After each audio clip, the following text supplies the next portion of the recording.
Okay, in this video we're going to be looking at what sort of features a river current makes.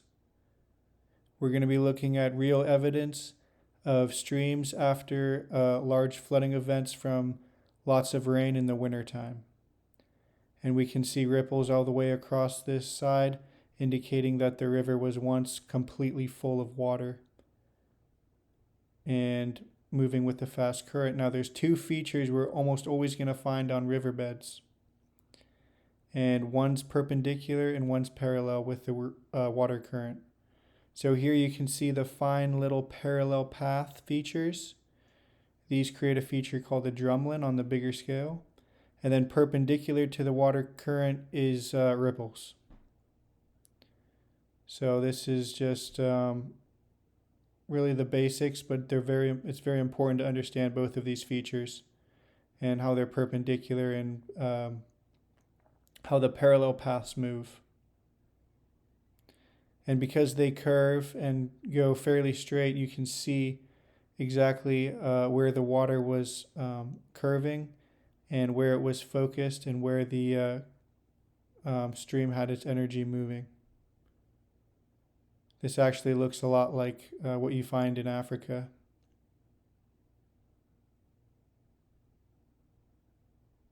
So here's some more examples of drumlins on a medium-sized scale.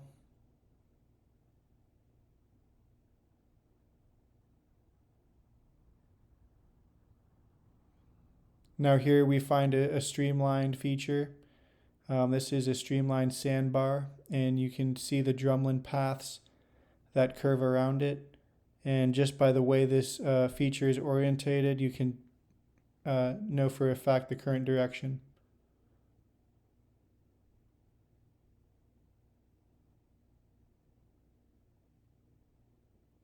And here we have some ripples where the steep face of the ripple is actually pointing uphill. This is a feature that most scientists don't acknowledge can even form. But they form from a corrugated ripple path where the steep face is upstream. Most of the time, the ripple steep face is on the leeward side, like in this case.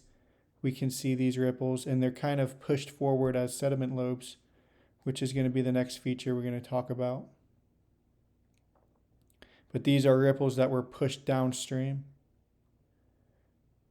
And you can see some drumlins in here as well.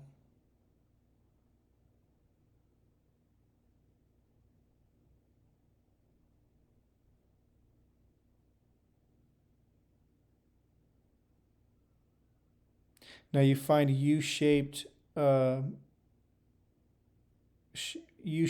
basically little scarp edges on the ripples. And that's why they have that little U-shape to them, and they're negative reliefs, where the U-shape has been removed, just like a cataract has its debris removed. Now the opposite of that is a streamlined feature that's a positive relief. It's still orientated the same direction to the current, the U-shape of it, but it's a positive relief of that feature, while the ripple that I showed you previously is a negative relief.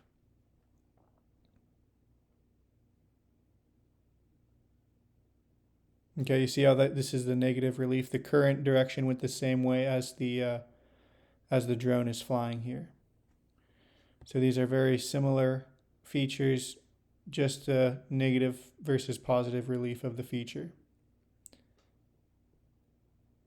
But what faces the opposite direction is sediment lobes.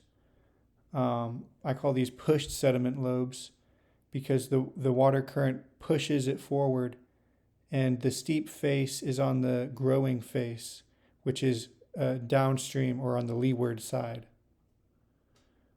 So these show how the current was pushed downstream, and these sediment lobes were pushed with it and even curve with the river as well. Now, when we understand that, we can go back onto the landscape and see what sort of current washed across this landscape. Here we can see the river channel, and here we also find those sediment lobe features that point with the current. Some people call these chevrons. Um, People are talking about the Carolina Bays. They talk about chevrons. These are the same feature. These are fluvial sediment lobes, and they don't have wind origin. They have fluvial origin.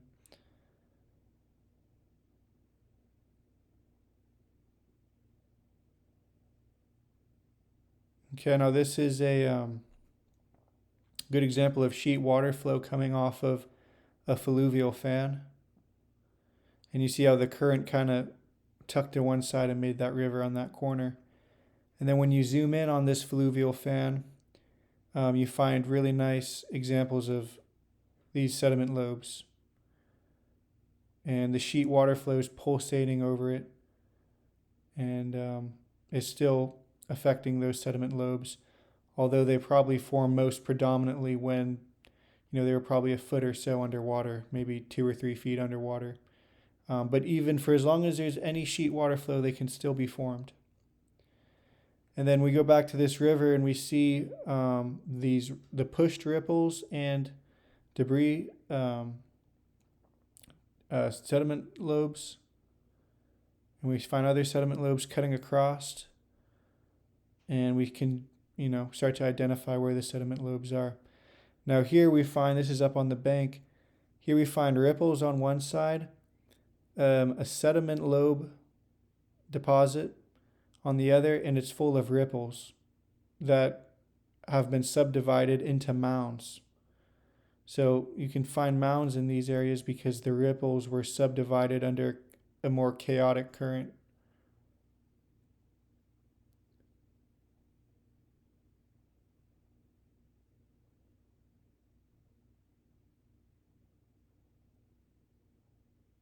And all of this was once completely underwater.